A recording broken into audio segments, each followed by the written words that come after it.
Not all highly successful people handle their success the same way. One of my favorite clients ever, a guy named Bill, was a very successful salesman for a giant industrial combine that did these billion-dollar construction projects. And he was really good. And he was making so much money that if he dropped a $100 bill, it wouldn't have been worth his time to stop and pick it up. Well, one year after a big national conference that he invited me to speak at, I happened to be on the same flight with Bill and 5 of his fellow sales ninjas. And I was in the back while they were all up in first class. Well, Bill has this thing that he likes to do. If there is an active duty service member on that plane, he will ask the flight attendants if it's okay to get up and swap seats with them.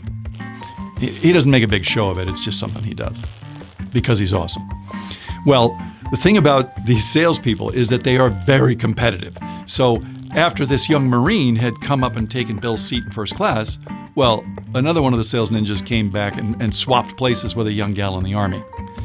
And that was all the service members on board. But then another one of the salespeople came back and finds this old gal who had needed a lot of time to board the plane.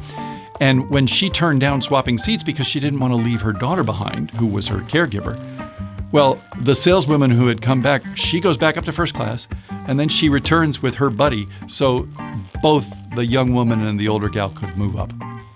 Okay, so now economy class is starting to see what's going on, and they think it's pretty exciting.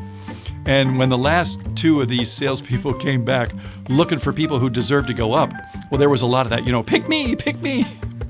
But there were these 2 young couples, each with children, but instead of choosing one couple to go up, it was worked out that the young mothers would go to the front and the sales guys would come back and sit with the dads. And the plane just loved that. And after the seatbelt sign went off, the 2 young moms came to this little curtain that separates first class, and they each had a glass of wine. And they went like this. And the place went crazy. And the sales team bought snack packs for most of the back cabin. And it was a party. It was glorious.